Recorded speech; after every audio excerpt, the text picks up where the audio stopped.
I think sort of the bottom line of that is that Kansas has just been unable to really put together 4 quarters of complementary football. I think has been the issue, really, when you think about some of these losses that KU has had. There's been games where the offense has been good. There's been games where the defense has been good. There's been halves where the offense has been good, halves where the defense has been good, but they haven't really been able to overlap to where Kansas is able to find a way to get some wins. And so maybe they can find a way to do that on Saturday against Iowa State. Hopefully, I think they'll need it. Thanks for listening to KC Sports Network, proudly presented by Emprise Bank. If you're thinking about starting a business or know someone who is, check out Emprise Bank's SBA loans. It's always good to know your options, and they can be your partner in possible. Paid all who enter. Beware this podcast. That's right, this is the Paid Podcast on the Kansas City Sports Network. I'm Nick Springer, here with Kevin Flaherty as always. We're brought to you by Emprise Bank, your partner in all things possible, member FDIC. If you are watching on YouTube, be sure to subscribe, drop a comment, share your thoughts. If you are listening on our audio platforms, you can leave us a 5-star rating and review and share your thoughts there as well. You can also get in touch with us on social media, on Twitter, at NickSpringer29, at KFlahertyKCSN, at PayHeatKCSN for our podcast account. Lots of different ways to communicate with us and have your voice heard on the show. As today, we're going to be talking all things KU football. Kansas coming off of their second bye week of the season into the home stretch. 4 games left for the Jayhawks. KU sitting at 2-6. Theoretically, a bowl game, a postseason game, is still possible for Kansas. Lance Leipold did talk about that earlier in the week a little bit, about the goals of this team a little bit and how that shifted sort of, I guess, really with Kansas in its current state. But the reality situation, Kevin, is that you look at these last 4 games for KU, and 3 of them are going to be against 3 other top 4 teams in the Big 12. In fact, going back to the K-State game, KU is about to have played, or is going to play, the top 4 teams in the Big 12 consecutively, 4 games in a row. And it's after K-State, they get the bye. Now they have Iowa State coming up this week. We're going to be breaking that all down here on the show. Kevin, first off, I feel like I'm obligated to ask you. I mean, you had a second bye week. For the first time ever, you've got 2 bye weeks in the season for college football. What did you do? I mean, the second bye week, like what did you do? I recharged a lot like Devin Neal. I recharged my batteries. You know, it was kind of funny. We had a chance to talk to him today, and obviously everybody knows he had the shoulder against K-State, and he was just like, the bye week was very needed. And I think, you know, for us with where we're at in the season, yes, we did get a bye week a few weeks earlier, but it was still probably somewhat necessary, especially, you know, coming on what we've done the last couple weeks and everything. So just kind of de-stressed, was able to enjoy, see a movie or two. How about you? What were you up to? There you go. Yeah, I actually kind of did the same thing. You know, unfortunately, the weather was not that great on Saturday, but I ended up going out in Kansas City and hanging out, and hung out with some friends and whatnot, and still watched plenty of college football. I mean, obviously, Kansas was on a bye, but there were still some big college football games happening, including an interesting one in which K-State may have lost on the road, which is a real shame, honestly. You heard it here first from me. That's really unfortunate. That's a crying shame that happened. But enough about that. Iowa State, actually, coincidentally, a little bit of a segue here, also lost on Saturday. They had previously been undefeated, and they were at home against Texas Tech and lost late in that game to the Red Raiders. I know you're a big fan of what Joey McGuire is building. Texas Tech gets to 6-3. He was incredibly emotional after the win, by the way. I don't know if you happened to see his post-game interview after they defeated Iowa State, but for Iowa State, a very significant loss, right? Because I think when you look at the grand scheme of the Big 12, it's a 4-team race. It's Iowa State, K-State, Colorado, and BYU. Those are really the 4 teams that are in it for a shot at the Big 12 title at this stage of the season. And Kansas, like I just mentioned, is going to be playing all 4 of them consecutively here. So KU is in a great position to potentially spoil the party for some of these other teams that are vying for the Big 12 title. Obviously, Kansas hoped to be in that conversation, but they won't be anymore, obviously. So when you look at this game against Iowa State, Kevin, the first thing that kind of jumped to my mind, especially after watching the game against Texas Tech, was, okay, Iowa State coming off of a loss. Is that a good thing or a bad thing for Kansas with them coming to Arrowhead? You know, I'm not sure which it is. I do think it's maybe a bigger deal just that Iowa State played, right? last week when Kansas had a bye week, and at the end of each of these shows we do predictions, and I may be giving mine away early, but just by saying this, but Kansas is 3-0 in its last 3 games coming off of bye weeks, and in this specific case, Iowa State didn't have a bye week heading into Kansas, and so Kansas, I think, was able to maybe target Iowa State a little bit more with some of the things that they were doing, prepare specifically for Iowa State. And so playing that game, like you're saying, I don't know if it's good or bad because it depends on the team, right? And it's so tough to tell if you're not in the locker room, if you're not at practice, to know, what Iowa State's practices are looking like this week coming off of that loss. Obviously, you were undefeated to that point, and so coaches always talk about, hey, don't let a game beat you twice. And so some teams are really good at that, and some teams aren't. Some teams struggle to kind of put that away, and things kind of stack up week after week. The one thing I will say is Matt Campbell, over his career, not great in close games. Very not good.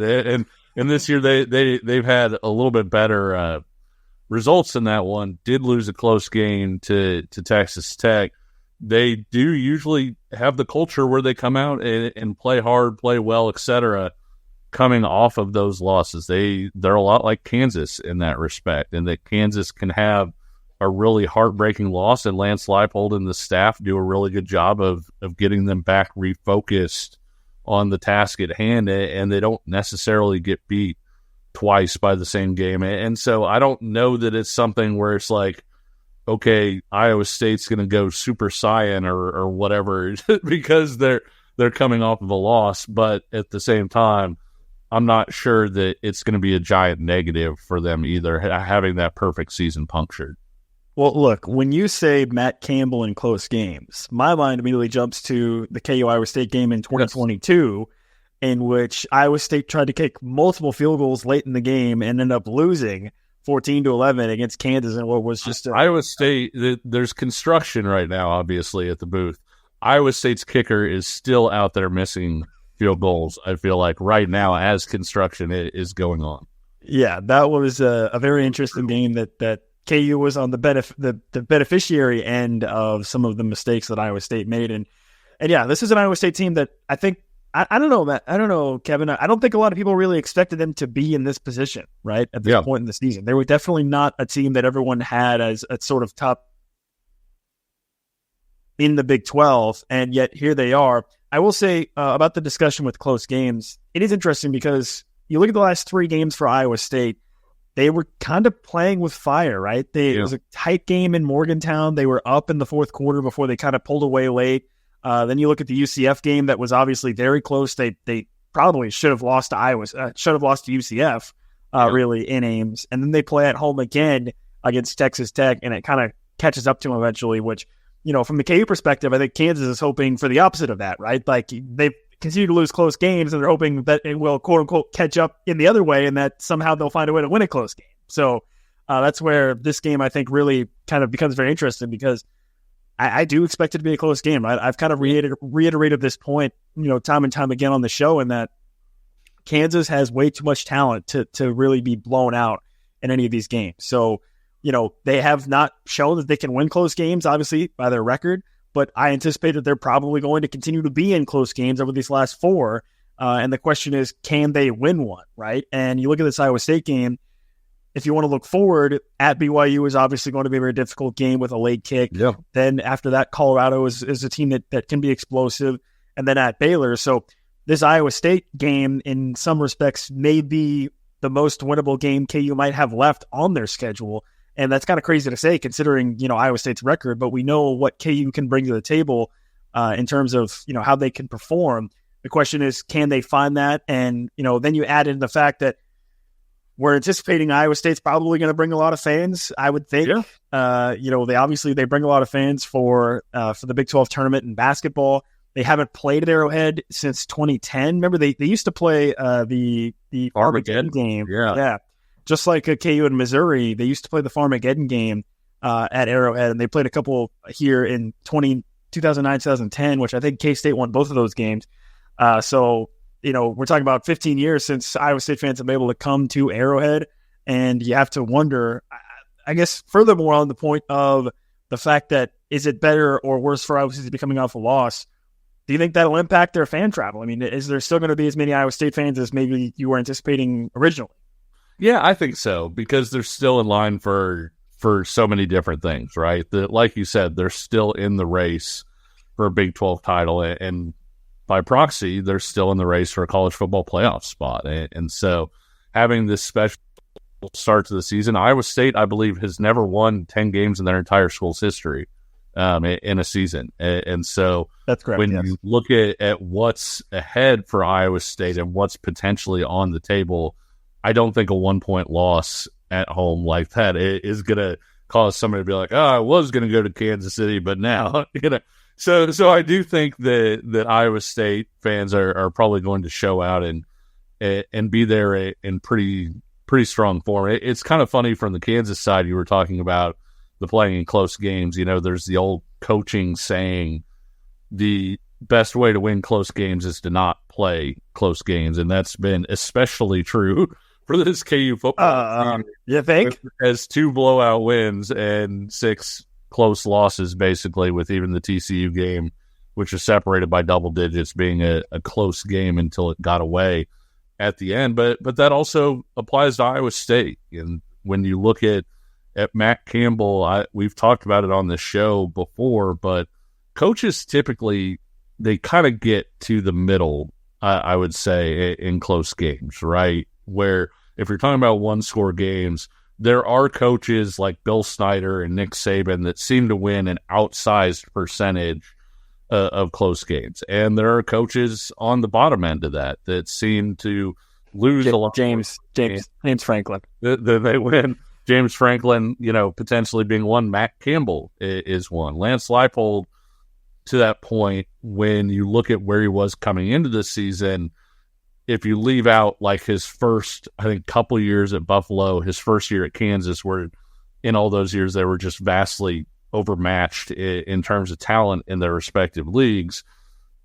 The other games, I think he was like 10 and 11 in 1-score games heading into this season. And so usually you get to some level of 500, maybe you're a game or two over, maybe you're a game or two below. But this season, obviously, it hasn't gone Kansas's way in close games. But statistics kind of say if you keep getting in close games, you're not going to lose them all. Eventually, you're going to have. We are testing that theory. Certainly your way out. But yes, we are absolutely testing that theory out right now.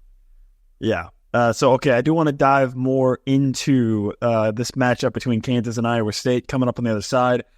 You mentioned, sometimes struggling, but you'll never, ever struggle with home field apparel. That's right. You can head to homefieldapparel.com right now to get your hands on 40-plus exclusive Kansas items, including campus pullovers. They've got some sweaters, joggers for the colder months coming up. The temperature is finally below 60 degrees, so you'll want to stay warm. Home field's got you covered there as well with Kansas, plus 120 other schools. If you watched our basketball episode earlier in the week with Isaac Trotter, you may have seen me rocking a Youngstown State Welcome to the Ice Castle shirt, also from Home Field Apparel. So they've got you covered with over 140 other schools as well. And you can use the promo code PAYHEAT24, 15% off your first order at homefieldapparel.com. That's PAYHEAT24 for 15% off your first order. More KU football talk is coming up next. Looking for tickets for your next event? Tickets for Less is your number one source. Save big on every purchase when you use promo code KCSN at ticketsforless.com.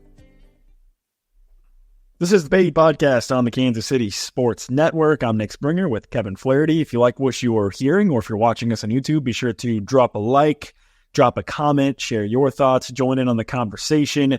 You can do that on our YouTube channel at Kansas Jayhawks KCSN, or you can shout us out on social media as well. No matter however you're listening or watching, you can get involved in the conversation with us about all things KU.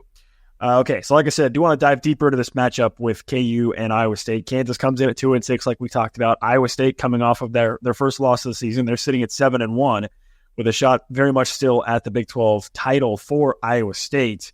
When you look at sort of the X's and O's of this matchup, Kevin, what jumps out to you, and what maybe you think will be some keys in this game for KU to possibly, either break the streak of losing close games, or maybe if you think KU can pull away in this one even and win by double digits or more, how do you think they could potentially do that? Yeah, I think one of the interesting things is Kansas has really struggled to run the ball on Iowa State. And we talked, I think it was the offseason, where we talked about Kansas maybe struggling to run the ball a little bit against three-man fronts in general, but nobody does it better than Iowa State. And one of the things that they do so well, we had a chance to talk to Jeff Grimes today, they win their matchups up front. And so a lot of times they have their three guys, and you're not blocking those three guys with three guys. You're having to allocate an extra blocker or two. And if those three guys can eat up five, all of a sudden their back end guys are flowing down, they're flowing freely, and they have a chance to clog up any hole that you might be able to create. And so the other thing that he said that was really interesting was Iowa State runs a three safety defense. And with that, you can't always tell which safety is the run fitting safety. And so a lot of times you have to decide, or your offensive linemen have to decide post snap which guy they have to block. They aren't necessarily giving it away before the snap. And so you can't just point out, I got this guy, I got this guy. You're deciding while the play is in motion and while you're on the move, hey, I need to trust that I can go get this guy, and the guy to the left of me is going to make the right block. And that's all a really long way to say Kansas has really struggled to run the ball on Iowa State. And I think Kansas is going to need to run the ball on Saturday. I'm not saying they need to have a huge day. I just think that they need to get themselves into situations where they aren't behind the chains consistently, because I do think Iowa State is probably better at cornerback than they were a year ago. Last year, we talked about it in the offseason in our retrospective, but last year Jason Bean played maybe his best game at Kansas against Iowa State when you consider the caliber of competition, how big that game was, the fact that he didn't really put the ball at risk, didn't turn the ball over. He had some games where he had bigger numbers, but to play as polished a game and not give Iowa State's defense any chances to really make any plays, that was maybe his best game of the year, I thought. In this case, can you get into third and medium versus third and long? I think that's going to be a key, because I'm not sure. Kansas has been able to get some vertical shots the last few games. They've done a nice job, I think, of scheming up ways to get guys open. Against K-State, you obviously had the Quentin Skinner drop that was open. You also had the Luke Grimm ball that was caught, and they were able to get some pretty good looks like that against Houston, some looks down the field against Arizona State.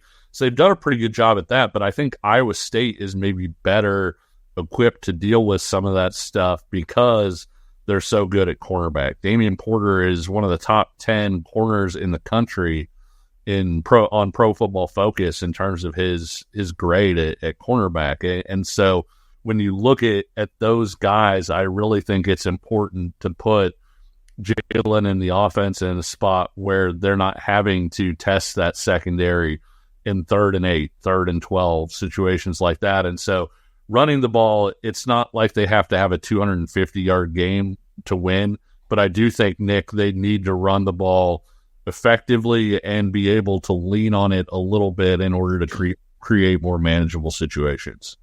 Well, look, to your point on the run defense of Iowa State, Devin Neal, 2.6 yards per carry in the game last year for KU. Yep. 21 carries for 57 yards. And the numbers weren't much better the year before that when they came to Lawrence. So absolutely, the run game for Kansas has not been great against Iowa State. And you talked about the three-man front that they run. I think the biggest challenge is the defense style of defense they have is basically the 3-3-5, right? 3 down line plus 3 linebackers plus sort of a 5 safety shell look. And that allows them to manipulate a lot of things, right? With different safeties moving around the field, with linebackers shooting gaps and so on and so forth. And I think what you mentioned, the biggest thing that jumps out to me when watching Iowa State is their 3-man front. Those guys are able to occupy more than one blocker a lot of time. Yep. And that is what really truly disrupts the run game, is when you have, one guy that can take on 2 blocks and in the middle of a run play. That's what really disrupts the ground game. So For Kansas, this could be a game where you look at a guy like Bryce Foster and say, hey, look, you kind of came in as sort of this big, powerful, bruising guy. Go out and do it in this game, right? Go out and show that, fire off the ball and try to free up your guards on either side to go up and get to the next level and open up some opportunities for Devin Neal to have a little bit more success on the ground in this game. Because, I think that'll be significant for KU is to be able to run the ball effectively. Again, they didn't really do it against Iowa State last year in Ames, but like you said, it was because Jason Dean played a fantastic game. I mean, 287 yards. I'm sure everyone remembers the play to Lawrence Arnold, the touchdown that led to the win for KU. So, I am, even though Jalen has been playing significantly better, and I would reiterate that despite the numbers, you look at the K-State game, I think that was maybe his best game ever at Kansas. Just from a heart perspective, just from, leaving it all on the field and so on and so forth. So can he dig deep again? And will he need to provide a performance similar to that in this game against Iowa State if the run game for Kansas is slow or inconsistent? Something else to keep an eye on, because then if Kansas does have to start testing these cornerbacks, Jalen has obviously been better about not turning the ball over, but that is a little bit worrisome, right? If you have to put the ball in the air and possibly it could lead to more turnovers against this Iowa State defense. His legs are going to be important too. In the matchup in Lawrence 2 years ago, Iowa State basically shut down Jalen, but didn't shut down Devin Neal. They kind of had to almost choose. And so I think in this case, if you're Iowa State, you probably choose Devin Neal. If you have to choose and say, hey, we're going to turn off the faucet to something, you would say we're going to make it to where Kansas's running backs don't beat us. Over the last 2 years combined, Nick, KU has rushed for 186 yards at 2.8 yards per carry against Iowa State. And so they've done a really great job of not giving Kansas a lot of openings in the running game. That does put more pressure on that passing game. The flip side, and I'm sure we were going to get here, but Brian Borland's defense has been mostly pretty good against Iowa State. When you look at the game in Lawrence,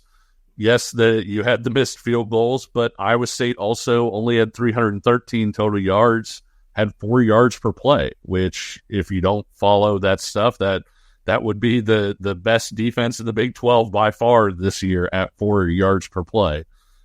Last year, Iowa State had more success, 5.9 yards per play. Still only had 333 total yards, and Kansas had a pick six out of it. So when you look at what the defense has been able to do, I'm not sure KU is going to be able to shut down Iowa State's offense. I think Rocco Bakht has continued to improve. They've got two really good wide receivers in Jalen Knoll and Higgins, and they're good at getting the ball to their tight ends too. And so I do think Kansas is probably going to be able to win up front again, the way that they did against Kansas State with the defensive tackles in particular, and maybe slow down that Iowa State running game. They're not going to stop Iowa State. What can really help them is if they can keep Iowa State around where they did a year ago, where they're scoring 20, 21 points. And that's what puts you in position, I think, to potentially win this football game. Yeah, this Iowa State offense is interesting because there's some familiar names, but there's also some guys that weren't really a part of this offense when KU played them last year. That's namely Abu Sama, right? I mean, he didn't really have his breakout until the end of the year against Kansas State. Yeah, I don't even think he got the ball when Iowa State played Kansas last year. He never even touched the football for them. They relied on Eli Sanders last year a lot, but so he's kind of a new face, quote unquote, for Kansas. But then you look around and you mentioned Rocco Bakht, and obviously their two star receivers, Jalen Nolan and Jaden Higgins, both back as well. And Bakht is an interesting quarterback in that, I mean, look, he was similar to Jalen Daniels, honestly. He was just thrown right into the fire, right? Like really just thrown right in. And it was a bit bumpy for him, but he's kind of proven to be a guy who can be a very competent passer and can be reliable as a quarterback. And so this Kansas defense is going to have to still challenge him in different ways. And, I remember, we talked about it with the Houston game, how Kansas blitzed a lot against K-State. They didn't do it as much.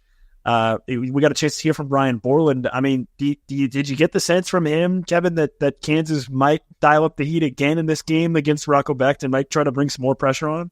Yeah, I think they're figuring out that that's a strength of theirs, right? One, it's a weakness that they aren't generating pressure with four, because if you generate pressure with four, you don't send extra guys, or at least you don't have to. But I think they've figured out that they've got guys at that second level, if you count Marvin Grant at that second level, which to me he's playing more of a linebacker role than a safety role. They've got guys you can send at that second level who are really effective blitzers. You know, Marvin Grant almost won the Kansas State game, first with a sack of Avery Johnson, then a near sack where if he had gotten Avery before he got rid of the ball, they would have been out of field goal range. And even then, the ball kind of popped up and Kansas had a chance to intercept it. And so that's even looking beyond Marvin Grant. J.B. Brown's been their best pass rusher this year. And so I do think that they're going to kind of lean into that a little bit more over the course of a season. If you're the same team you are in weeks 1 through 3, you failed, right? Like there's an evolution that your team goes through where you figure out what you can and can't do. And I think one of the things that Kansas has shown to be effective with this year, and it was a relatively late development, I feel like, you know, kind of not that they didn't have success with it before, but really the Houston game is, I feel like, where we circled it and said, like this blitzing thing is working out a little bit. They hadn't tried it really before. Yeah. Yeah.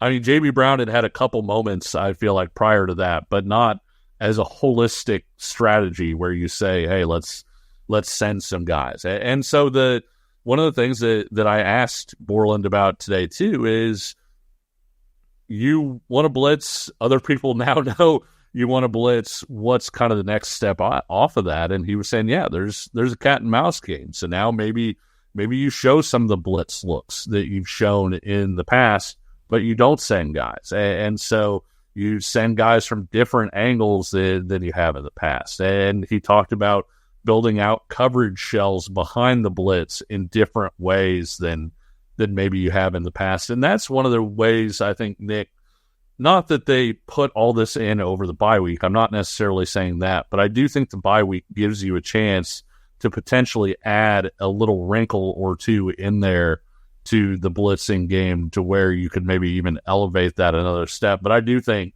yeah, the blitz is probably going to be here for the rest of the year, or at least until they're able to generate pass rush with four guys, which at this point, I'm just not sure that that's going to happen this year. And in case you may be wondering, Rocco Becht is not exactly, Avery Johnson or Lamar Jackson back there, but he certainly is capable of using his legs. And Brian Borland kind of mentioned that he wishes he could play, a quarterback with the knee brace who is not going to scramble. And yeah, I bet we all wish that. But in the modern game of football, he did say a quarterback with the knee brace who can't move, and I think that's an important distinction. As somebody who covered Texas at BYU when Taysom Hill had like 35 knee braces on his legs and ran for about 80 bajillion yards. Yeah, so he did mention that. But look, the reality situation is, in the modern game of college football and football at large, odds are more often than not you're going to be facing a quarterback that has some capability of running the ball, and Kansas has certainly struggled with that. And I think that's where the blitzing aspect to me kind of raises my eyebrows, is like, hey, look, if you're blitzing, that actually helps you limit a guy trying to scramble, right? Because when rushing for Kansas, when they haven't gotten home, they've gotten out of rush lanes, and it's resulted in a guy being able to scramble. If you have a more athletic guy blitzing, like a J.B. Brown or Marvin Grant, you're going to put pressure on the quarterback. He's maybe going to try to get rid of the ball quickly. And if not, and he tries to scramble, you've got, some of your more athletic defenders chasing him down and hopefully not allowing him to scramble. So that's something I'll be keeping an eye on, certainly. Yeah, I think it's funny because I think when people think of the blitz, they think of it as a high risk, high reward thing, right? Yes, you're sending extra guys, but you can get out of position or you can get beat because you're sending those extra guys. And not that Kansas can't, but I actually think that they've had bigger issues, to your point, when a quarterback's been able to sit back there for 6 seconds, because either, the quarterback has been able to Kansas hasn't been able to cover the receivers on the back end for that long, or to your point, the quarterbacks just kind of sat back there for 5 seconds until a guy gets out of his rush lane, and then he goes and runs for a first down. So I do think a more proactive approach in sending guys has been a big part of the answer for this defense. And to be fair, they've struggled on defense this year. I mean, they're I think second to last in the Big 12 in yards per play allowed. But having said that, Nick, we talked about it on the show in the immediate aftermath, Kansas did a really good job defensively in the second half against Kansas State. Kansas State scored its last touchdown at like the 13-minute mark in the third quarter, and in the fourth quarter, K-State averaged 2.2 yards per play. So there's some stuff there that potentially you could build off of as well and start taking the proper steps into becoming a little bit better defensively as well. Yeah, I mean, look, I think it's safe to say that obviously it's been kind of a weird year overall for Kansas, but it's been a weird year for the defense, right? Because you mentioned it. Some of the numbers which suggest that the defense has been really bad, and yet in some of the losses that Kansas has had, you can point to the defense and say they did their job, right? Yep. You can also point to some losses where they did. You think about the West Virginia game, the defense really played pretty well, just didn't get any help from the offense and kind of faded late. Against Arizona State, the defense collapsed, but then you look at the game against Houston, the defense was great. And against Kansas State, again, the defense gave the offense multiple opportunities in the fourth quarter to try to, run the clock out or ice the game. Yep. Couldn't do it. So, yeah, I think it's been a weird year overall, I guess, for Kansas, as reflected by the 2-6 record. But the defense especially is kind of an enigma because the stats would suggest they've been sort of objectively bad. But then you think about some of the games that KU has lost, and it's been, it wasn't that, a couple of these games aren't really defense's fault, like the UNLV game, also going back, the Illinois game and the non-conference as well. But they've had some other games where it's been very clearly their fault why Kansas has lost. So I think sort of the bottom line of that is that Kansas has just been unable to really put together 4 quarters of complementary football. I think has been the issue, really, when you think about some of these losses that the KU has had. There's been games where the offense has been good. There's been games where the defense has been good. There's been halves where the offense has been good, halves where the defense has been good, but they haven't really been able to overlap to where Kansas is able to find a way to get some wins. And so maybe they can find a way to do that on Saturday against Iowa State. Hopefully, I think they'll need it. Iowa State, obviously, there's a reason why they're 7-1. They've been really strong this year.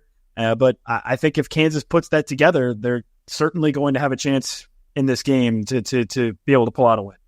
Yeah, I would agree with that. And if you're looking for reasons to be optimistic, like I said earlier in the show, Kansas has won its last 3 games coming off of bye weeks, and they haven't necessarily all been gimmies, right? They beat Oklahoma State to become bowl eligible. Then you go out and beat Oklahoma last year coming off a bye week, and then earlier this year, they come out and they absolutely smash Houston, a result that kind of looks better by the week after Houston beat Kansas State last week, and Houston's been able to snake some wins out of there. And so I do think that Kansas's coaching staff has done a pretty good job of finding the formula for coming out well after bye weeks. I think Kansas usually looks really well rested coming off of bye weeks. They come out and they play fast and hard off of bye weeks. And I think the other thing, too, Nick, is Kansas is 2-0 over their last 2 against Iowa State. And I realize this is a different Iowa State team. No 2 teams are the same. But I also think that Kansas, this is a game that Kansas, both strategically and talent-wise, has what it needs to get across the finish line. So looking at that, who are some players you think will be key in this game on both sides? Yeah, I'm interested to see what happens with Darian Porter, the Iowa State cornerback, because I think that as good as Jontez Williams has been on the other side, Porter has been just terrific. And so is he a guy that I couldn't answer this. Is he a guy that they wind up having travel, to try and take something away? Is Kansas's third wide receiver, because they've got 3 pretty good ones, and actually 4 now with Trevor Wilson playing pretty well. Does Iowa State have the defensive back depth to stack up with Kansas's receiving core? Because I think in this one, Nick, points are going to be at such a premium. And you look at the last couple games against Iowa State. Kansas scored on its first drive, I think, last year. Kansas scored, I think, on its second drive 2 years ago. You have to put together an early drive when you're still in scripted stuff and you're going against what Iowa State it comes out at, and their game plan is. I think you need to hit on a big play or two, like Kansas did last year. The play that you were talking about with Jason Bean finding Lawrence Arnold. And so I think that's one of the ways I'm watching Darian Porter is, hey, if he's over Lawrence Arnold, is this a situation where Kansas can get Quentin Skinner over the top the way they've been able to the last few weeks? Is it something where you could get Luke Graham on a safety or Trevor Wilson on a safety and potentially have a plan, a chance to have a one-play drive or at least a short drive where you eat up a chunk of the field?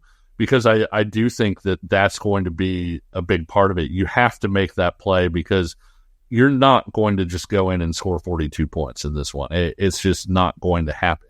And so being able to take advantage of your opportunities there is big. And last year, Nick, even with I think Kansas's offense doing some things really well, they added a defensive score. And so that's something I'm going to be watching as well. Is it's not easy to cover Higgins and Noel over the course of a full game.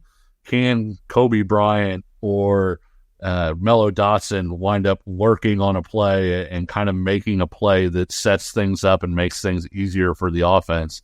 That could wind up playing a major factor in this one too. Yeah, Noel is the guy that I'm going to be keeping an eye on for Iowa State. Higgins has more receptions, but Noel is averaging almost 17 and a half yards per catch. So he is more the deep ball, guy that can really break the game open for Iowa State. And then the question is, how does Kansas choose to handle that, right, with Kobe and Mello? Because, Kobe obviously is a very aggressive corner, and he can make a lot of great plays, but, one wrong step and you can get burned big time by a guy like that on the other side with Noel. So that's what I'll be keeping an eye on. I think on the other side, I'd be remiss without mentioning that Devin Neal is almost certainly going to set the all-time rushing record for Kansas against Iowa State. He was I think he was about 70 yards away heading into the K-State game. He suffered the shoulder injury, didn't get there. So it's kind of one of those things where, Brandon McAnderson was talking with Tony Stands on the Booth Review on our channel as well before the K-State game about how, man, you'd love to break that record at home and not, on your rival's turf and have your home fans. And now Devin Neal has that chance to break the record at home, quote unquote, at Arrowhead Stadium, obviously not in Lawrence, but that's still something to keep an eye on, and obviously very, very impressive. I mean, you think about the incredible list of running backs that Kansas has had to come through Lawrence, and for Devin Neal to set the all-time rushing record would be very, very impressive. And again, he's more than likely going to do it. I think he's less than 20 yards away from doing it. He is 7, as he let us know today, because I think somebody asked him, said, what are you, 9, 10 yards away? He goes, 7, but who's counting? And so, one of my favorite things about this, Devin Neal grew up a Kansas fan, as we know, and has been reported. And so he's followed Kansas running backs and all of these things over the years. And I think I've really appreciated his candor speaking about the record, because so many guys, of course, say, oh, no, I don't know. Am I going to set the record? Oh, somebody should have told me. But no, I mean, Devin Neal has made it clear that he really wants to leave his mark at Kansas, and it would be a special moment for him as somebody who grew up watching Kansas football to be able to say, hey, I'm the all-time leading rusher at Kansas. And like you said, that could happen pretty early on in the first quarter. 7 yards away wouldn't be the worst thing in the world if he did that on his first carry of the game. But either way, what a career that he's had. I know we talked to Lance Leipold on Monday, and somebody asked him for his favorite Devin Neal run or moments. He said just having him in the complex and seeing him come around every day and be positive. And Nick, we've spoken to Devin probably countless times, and I think that's one of the things that really shines through is that as good a player as he is, he's been just as big for Kansas as sort of a personality and a good guy and an ambassador for the program. And so seeing him break that record on Saturday will be pretty special. Yeah, I think the term most commonly utilized when talking about Devin Neal, you said it right there, is ambassador, right? I mean, not only the football player, but just the ambassador for KU as a football program and as a university beyond that as well. Certainly rooting for him on Saturday against Iowa State. Okay, let's make some game picks here. You mentioned it kind of earlier in the show. Kansas against Iowa State, coming off a bye week. Iowa State's coming off a loss. It's at Arrowhead Stadium. A bunch of Iowa State fans are thinking, "Oh my God, thank God we can finally leave Ames, this terrible town, and come to Kansas City and go to Arrowhead Stadium. Oh, thank goodness we can leave Ames and actually come to a fun city like Kansas City." So I'll just leave it at that. But the point being, should be an exciting game. You would think it should be a good atmosphere. Hopefully, Kansas fans are also supportive as well. But how do you think this game plays out? And do you think Kansas can improve to 4-0 off a bye week on these last couple of byes with Lance Leipold? If you guys don't follow the show, that's been kind of a running bit almost since I think this summer, right? Yeah. Listen. Daryl Simmons' comments. Daryl Simmons made some comments. Lawrence and Ames are, they're pretty similar. And Nick just absurd. I mean, Nick took that to heart. So that was a callback or an inside joke for those of you that. And hey, Colorado fans, take note because there's going to be some things to talk about when the KU plays Colorado also. Oh man, but no, I do think that this is a game that Kansas is positioned to win. I like Kansas coming off bye week. I like Kansas against Iowa State, I think, in general, and that I think that it's a matchup that's not a bad one for Kansas. I think with Jalen Daniels playing his best football now, that obviously helps. I think the bye week really helps some guys who are banged up get less banged up. I think that Kansas is going to do to Iowa State what Iowa State is probably going to do to Kansas, and that's stop the running game and make them a little bit more one-dimensional. In this case, I like Kansas pulling out this game. I think it's probably going to be pretty similar in score to what it was a year ago, maybe 27-21, 24-21, something around that range. I think 20, 21 points is sort of the magic number for Kansas against Iowa State, where if you can hold Iowa State to that, you feel like you're going to have a decent chance to just get over that hump. And so I do think it's going to be a close game. It's going to be tight, but Devin Neal's going to set the record, and I do think that Kansas picks up its third win of the season. Yeah, listen, you had mentioned earlier in the show about Matt Campbell and close games and how it's been a struggle.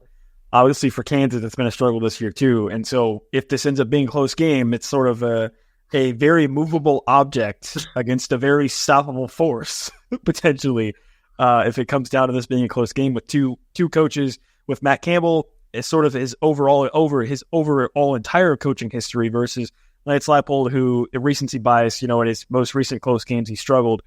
Who can pull that out, right? And I think you have to look to your skill position players. I like Jalen Daniels over Rocco Becht. I like Devin Neal over what Iowa State has to offer running back. Iowa State has two great receivers. Kansas has three great receivers. I know Skinner's been struggling this year, but they have three great receivers versus what Iowa State has with just two.